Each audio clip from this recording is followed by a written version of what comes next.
Kisah mengenai keluarga dan masa kecil Dajjal merupakan salah satu bagian dari literatur Islam yang banyak dibahas dalam kitab-kitab sejarah dan juga penjelasan para ulama di dalam syarah hadisnya.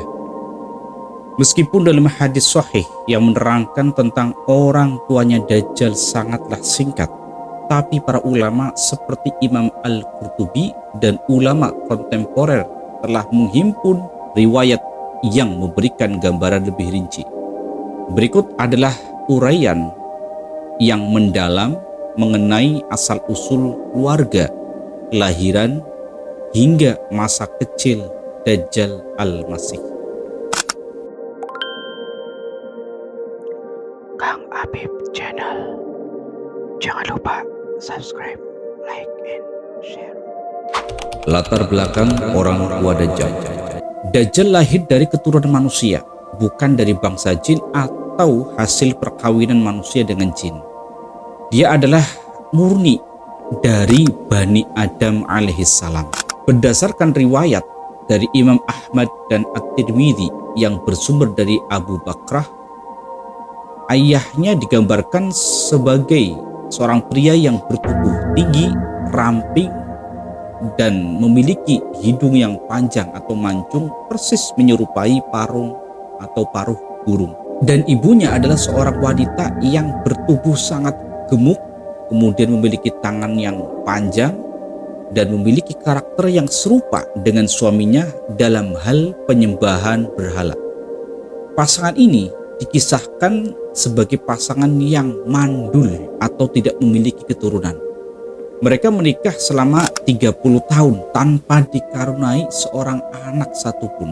Selama masa itu, mereka terus-menerus memohon kepada berhala-berhala yang mereka sembah saat itu agar mereka memiliki keturunan atau memiliki anak yang banyak. Keadaan lingkungan sosial.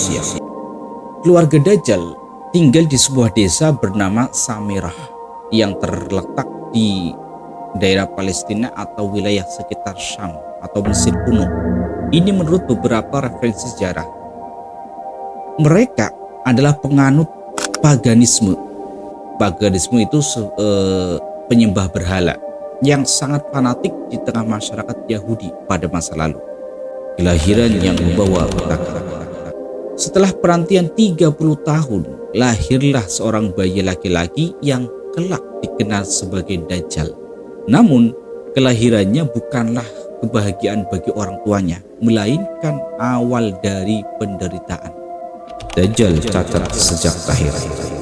Bayi tersebut lahir dalam kondisi mata yang cacat atau buta sebelah. Ia tidak seperti bayi normal yang menangis saat lahir. Ia cenderung diam dan memiliki aura yang sangat kelam. Sejak lahir, bayi ini tidak mau menyusu pada ibunya sendiri. Hal ini menyebabkan payudara ibunya membengkak hebat hingga sang ibu menderita sakit yang sangat luar biasa. Bayi Dajjal ini menghabiskan waktunya dengan tidur yang sangat lama sekali. Matanya terbejam, namun konon batinnya tetap terjaga. Sebuah sifat yang nantinya akan menjadi salah satu cirinya saat dewasa.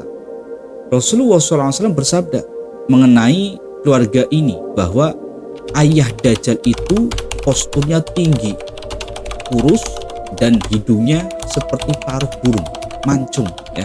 Sedangkan ibunya bertubuh gemuk, kedua tangannya panjang, keduanya tidak memiliki anak selama 30 tahun.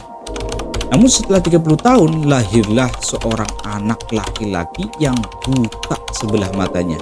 Anak ini adalah yang paling berbahaya dan paling sedikit manfaatnya. Matanya tertidur tetapi hatinya tidak. Hadis riwayat Ahmad dan Tirmidzi. Masa kecil di Samirah. Menurut beberapa riwayat sejarah seperti yang dikutip dalam buku Fitnah Dajjal karya Insinyur Mansur Abdul Hakim, terjadi bencana besar di tempat tinggal keluarganya Dajjal. Allah Subhanahu wa Ta'ala menurunkan azab kepada kaum tersebut karena kemaksiatan mereka. Dikisahkan bahwa saat bencana, gempa atau terjangan air menghancurkan wilayah tersebut, bayi Dajjal adalah manusia satu-satunya yang selamat. Ia kemudian diselamatkan oleh malaikat Jibril atas perintah Allah sebagai ujian bagi manusia di akhir zaman ke sebuah pulau terpencil di tengah-tengah laut. Dajjal diasuh di sebuah pulau. Nah, di pulau tersebut Dajjal hidup sebatang kara tanpa manusia lain. Ia meminum susu dari hewan liar atau diberikan makanan melalui cara yang gaib sebagai bentuk penangguhan umurnya atau manzurin hingga waktu yang ditentukan. Analogi Musa yang diasuh musuh dan Musa yang diasuh Jibril. Terdapat sebuah perbandingan menarik dalam literatur Islam mengenai Dajjal dan manusia dan Nabi Musa alaihissalam. Nabi Musa alaihissalam diasuh oleh musuh Allah yang bernama Fir'aun, raja yang sangat bengis.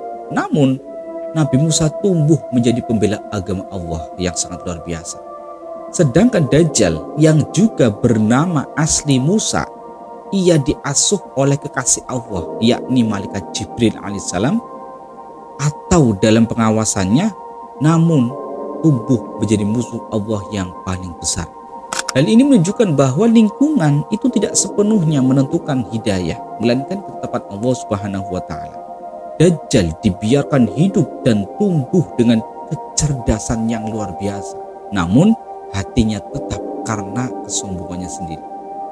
Hubungan dengan Samiri.